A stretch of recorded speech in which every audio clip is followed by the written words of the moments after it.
Tonight, the Prince George Council of Seniors have created a program that helps seniors find housing. Plus, a Fort St. John man remains missing after last being seen near Chetwynd last October. And following a big win on Tuesday, are the Prince George Cougars back on track?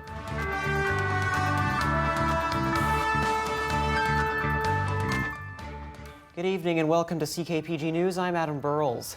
The investigation into a missing Chetwynd man and his dog continues. James Barnes and his golden retriever Murphy went missing on October 18, 2024 and have yet to be found. Chetwynd RCMP say a dog that looked like Murphy was found near Fort St. John, but DNA testing showed that it was a different dog. Barnes's truck was found shortly after his disappearance, but no signs of Barnes or Murphy were found. Barnes was last seen wearing a TC Energy ball cap, a green or blue hoodie, and jeans. And police ask if you know anything or were in the Groundbridge area at the time that James went missing, to please reach out to the Chetwynd RCMP. Housing is a hot topic for just about every demographic, but for seniors, the need for housing is especially acute with multi-year wait lists. But the local senior centre is striving to amend that need. Cheryl Jan reports. The Chateau is one of a handful of available options for seniors housing in this city, but access to seniors housing in general is lean at its best. In fact, there is a wait list for housing, and it is egregious. There's long wait lists for seniors housing. Northern Health has seniors housing, but I believe the wait list is 4 years. BC Housing is probably about the same. So it's tricky to try and find places for seniors. But there is, I'm not sure if you've heard of it, it's called SAFER. It's a shelter aid for elderly rentals. It's a program through BC Housing. It's monthly assistance that helps seniors with their monthly rent. Navigator Janine Bordelon says financial help is fine and dandy if there is a place to rent, and that is the hitch. With an 18% increase in rental costs between 2021 and present day, the loss of affordable rental units continues to climb. Based on data from the 2021 census, it's estimated there are 38,000 low-income seniors living in A, unaffordable, B, unsuitable, or C, inadequate rental housing in this province. As such, the United Way has weighed in on the issue, working hand in glove with the Council of Seniors to meet housing needs. Janine is great at providing really holistic support too for seniors as they are transitioning in their housing, to be able to ensure that there's, they may need moving support or advocacy with utilities and that. So there's definitely overlap in what we do. And housing is a critical factor in the mental health of seniors. Being able to look at what the social factors are in a person's life that may be a detriment to their healthy living, and the effects of loneliness on the senior population and how that impacts even their health, their physical health. So, with wait lists pushing into 4 years, what are other options available? Well, say you have a vacant mother-in-law suite in the basement. Can they offer that up as an option? Absolutely, they can. Absolutely, they can. So they can call our office, and they can talk to Janine. And they can let her know that, hey, if there is a senior who is in need of renting an apartment or a studio, or and then she will talk to that senior, because she has a list of clients who are in desperate need of affordable housing. Yes, that would be a fabulous solution. It's like a home sharing idea, right? We have in the past connected. Like you say, people with empty suites, with seniors, if they want, you can come meet here. We can be the bridge to kind of, help set that up, or, see if that person's a fit for that other person. Bordelon says it's merely a matter of calling the Council of Seniors to find out if you're a fit. Cheryl Jan, CKPG News. With winter well underway, many folks from this part of the world are looking for warmer climates for a break from the cold weather. But right now, the U.S. is looking less desirable. It's who's in power in the U.S., and they don't want to spend their money in the U.S. at this time. Others are feeling unsafe for whatever reason. They just they don't feel like that they want to go in, or they're opposed to certain policies that are going on in the US, and others where it is the US dollar. They absolutely don't want to pay for $25 US for a drink in Las Vegas or poolside at some resort and then work out the math, because it's a lot of money right now. Our Canadian dollar is very weak against the US dollar. What we're seeing is people choose to do a more all-inclusive purchase. So you can buy your Wi-Fi, your beverage packages, your excursions all in advance. Even the prepaid gratuities that you would be paying at the end of a cruise, which you would normally be paying in US dollars. So you can do as much as possible. So if you get a travel professional involved in your trip, ask them what else can be pre-purchased based on what it is you want to do while you're away. January is Alzheimer's Awareness Month in British Columbia, and as the month comes to a close, the Prince George Hospice Palliative Care Society announced a new initiative to further support those with Alzheimer's disease or dementia. Tommy Osborne has more on the initiative and what it hopes to achieve. A new pilot program is coming to the Prince George Hospice Palliative Care Society. The University of British Columbia's NavCare Compassionate Dementia Inclusive Community Initiative will be launched, with the hope of further supporting those impacted by dementia. We're looking to the community to find out what are the gaps, what are people living with dementia and those that care for them, what are the gaps, what are the things they need. For us at hospice, it really is about quality of life while people are living, keeping people at home. The NavCare program is volunteer-focused with a goal of creating a compassionate, inclusive community where everyone feels supported and empowered. This pilot program aims to find the best way to support those with dementia and families impacted. We really just want to ease the burden. I think that's pretty much the mandate of everything we do at hospice, whether it's caring for people at end of life in our house or in our home hospice program or our grief program. It's easing the burden of people and however that looks like for them. This program comes as the need for more support and care is growing. We have about 85,000 people living in BC with some sort of dementia. And by 2050, that's going to raise to about 247,000 people. De Cruz says around 5,000 people in Prince George have dementia, but it's likely this number is larger as not everyone impacted may get diagnosed. There's never enough programs to support chronic illness in the communities, right? And it'll be really important that we are working with our partners and other organizations supporting people living with dementia and their care partners. If the pilot program is successful, not only will it be fully launched, Flood hopes to apply it to many other areas. Ultimately, we want to scale it into something for people with other chronic diseases, not just dementia. The Hospice Palliative Care Society launched a survey to learn more about community needs, and it invites anyone impacted by dementia or anyone in care services to fill it out on the Society's website. Tommy Osborne, CKPG News. The lowest gas price in Prince George is $1.55.9 per litre at Costco. This also happens to be the lowest price in the province right now. Alberta currently has the lowest gas prices in the country on average at $1.46.8 per litre. Meanwhile, BC has an average price of $1.74.1 per litre.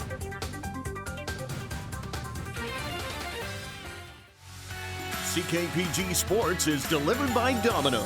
Feed your team tonight with a delicious mix and match combo. Chicken, pizza, pasta, or dessert for just $8.99 per item.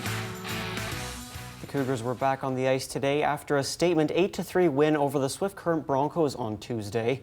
The team got some much-needed scoring from across the lineup, with all 8 tallies being scored by 8 different skaters. But it was William Kmetz who led the way for the Cats from the back end. The Czech defenseman had put up a career-high 5 points, factoring in over half of the Cougars' goals, leading by example in his 4th and final season with the team. We got some group of the older guys here, and I think we have to start, it starts with us to lead the way for the younger guys. Obviously everyone should lead, but it starts with us, and I think we just stole that to ourselves before this game, and that's what we did. I think it was a continuation of, in a weird way, the game against Kamloops. I thought we did a lot of good things in that game, but we didn't score any goals, and then we got undisciplined at times, and against Swift Current we talked about a lot of things, about getting more pucks to the net, about being stronger defensively, and playing aggressive, and getting lots of pucks to the net, and the guys executed it, and that's how we have to play. Heading into the final weekend of their 5-game homestand, the Cats have now won 2 of their last 3, following a tough 4-game losing skid. And while there was a lot to like about their performance on Tuesday, both Lamb and Kometz know there is still plenty of work to be done to stay in the win column against a respectable Tri-City team. We just got to continue, learn from those mistakes that we did, and just keep growing our game. Once we started, we're starting to figure it out finally, and then I think we just have to improve from game to game, and it'll be good. Well, it's always a reset. You got to focus on the same things all the time, and you got to enhance, and you got to maximize how we're playing. We did a lot of good things, in our last game against Swift Current, and we want to, do the same things against Tri-Cities, and do it even better against Tri-Cities. The TSX is up 335 points to close at 25,808. The Dow Jones is up 169 points to close at 44,882. And Canfor is up 7 cents to close at $15.08.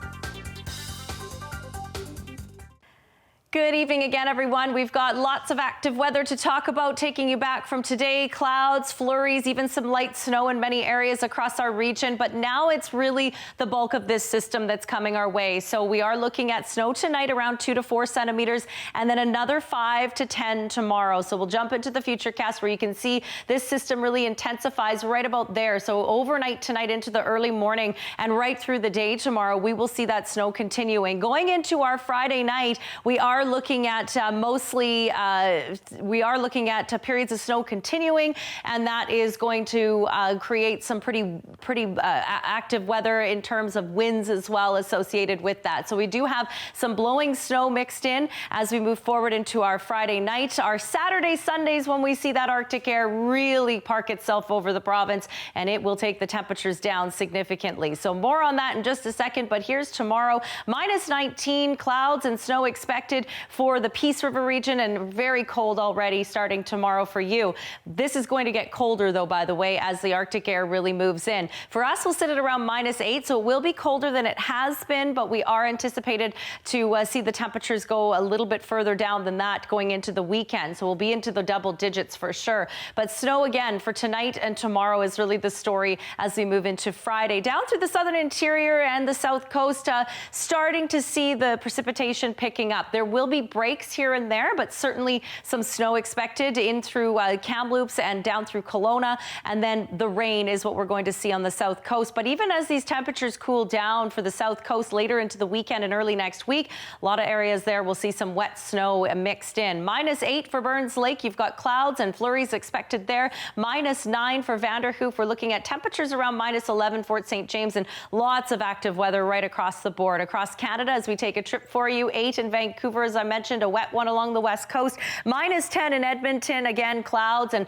snow expected there. -11 in Regina. So these are temperatures that are going to get even colder as we move into the weekend, and especially for early next week. But again, just the start of this Arctic air moving in. And then further east, we've got some windy conditions along parts of the Maritimes, cold in some areas as well. Toronto actually quite mild compared to areas like Montreal. Chance of flurries for the weekend. It will still leave that in our forecast, but really the story for the weekend is the really cold air coming our way. So just be aware of that, because at times it could get dangerously cold. Burns Lake, -11 with snow accumulating tonight. You're much colder tomorrow with the snow continuing. And then again, some flurries, but very cold on Saturday, Sunday, -19 for a high on Saturday. Mackenzie, -16, cold tonight, colder tomorrow as we move forward into daytime highs, hitting only about -14 for your day, 5 to 10 centimeters of snow.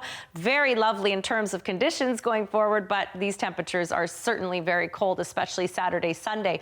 -7 in McBride, snow expected tonight. We are looking at snow continuing through the morning hours tomorrow, especially maybe a bit of a break late afternoon, but overall it is going to be a pretty wintry scene for you. Quesnel as well, that snow accumulating and continuing through the rest of the weekend even, but -18 for your Saturday, colder than that for Sunday, sunshine for early next week. And for us in Prince George, we're looking at -9, a few centimeters tonight, even more so tomorrow though.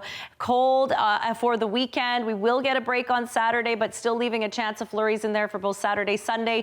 Temperatures though taking a big dip down, -19, and those overnight lows extremely cold as well. CKPG Sports is delivered by Domino's. Feed your team tonight with a delicious mix and match combo. Chicken, pizza, pasta, or dessert for just $8.99 per item. The Caledonia Nordic Ski Club is just a couple of weeks away from hosting the 2025 Tech BC Cup #2. This event will bring together cross-country skiers from across British Columbia for a weekend of competition and community engagement.